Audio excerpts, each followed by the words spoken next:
A'ja Wilson issues strong statement on Caitlin Clark's meteoric WNBA rise. A'ja Wilson equals success. With every passing day, it gets harder to ignore the fact that Wilson is the best women's basketball player. She became the first star in WNBA or NBA history to win a championship, claim the scoring title, and be named Finals MVP, League MVP, and Defensive Player of the Year in the same season. Now she's Time Magazine's 2025 Athlete of the Year. If there was ever any narrative bigger than hers, it was that of Caitlin Clark. Kevin Durant and Cade Cunningham vent on being held back by load management. Wilson recently addressed the media coverage and toxicity surrounding Clark's 2024 and 2025 seasons. How did that hit or affect the Aces legend?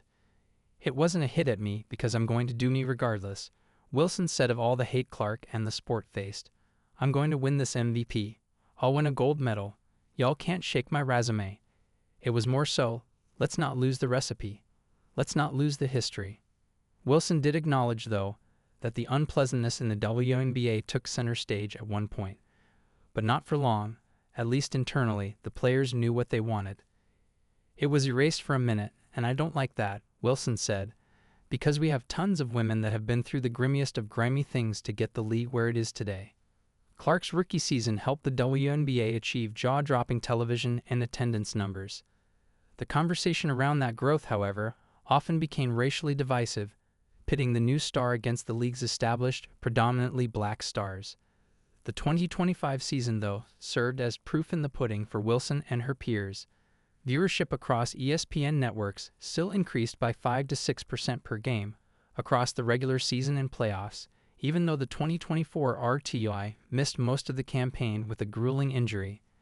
But the WNBA is facing a whole other issue right now, one that's directly related to the way they're compensated and taken care of for the skills these players bring to the hardwood.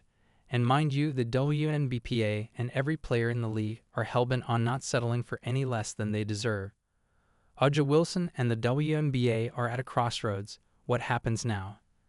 This context arrives as the WNBA faces a critical business moment. The league's collective bargaining agreement with its players is set to expire on January 9. Wilson is poised to be a central voice in those negotiations, alongside experienced players like Breanna Stewart and Napheesa Collier. She expressed a firm stance on the players' united front heading into the talks. "All of us are going to be at the table," Wilson said, "and we're not moving until we get exactly what we want." The Aces players' comments hint at underlying tensions with the league office. They further explain why Collier chose to take the public criticism route against WNBA Commissioner Cathy Engelbert. She had no qualms addressing those reported tensions directly. "I only know Cathy by when she hands me trophies," Wilson said of Engelbert's alleged comments. "If that's her true self, thank you for showing that. Thank you for saying those things. Because now we see you for who you are, and now we're about to work even harder at this negotiation." The players are seeking a larger share of the league's rapidly growing revenue. Franchise values are soaring, and a new media rights deal has been secured.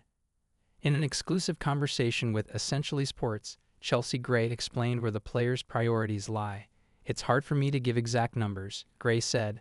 "We just want a salary system based on the revenue that we generate. Like it's based on that, the working conditions for everyone." Multiple reports suggest that the W's latest proposal increases the salary cap from $1.5 million to $5 million per team. The future increase of this cap will be linked to the league's revenue growth. The minimum player salary would rise to $225,000, the average pay to $500,000, and the max would reach $1 million. Wilson earned a salary of $200,000 in her MVP season.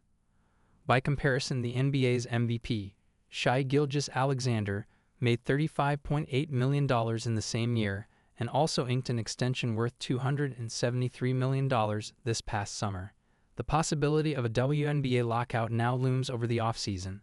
This threatens to stall the staggering momentum they've built over the last 2 years. Wilson's Time Athlete of the Year honor places her in a rare category of cultural influencers. The magazine highlighted her impact on the next generation, quoting LeBron James, who said Wilson gives his daughter the kind of inspiration I got from Michael Jordan.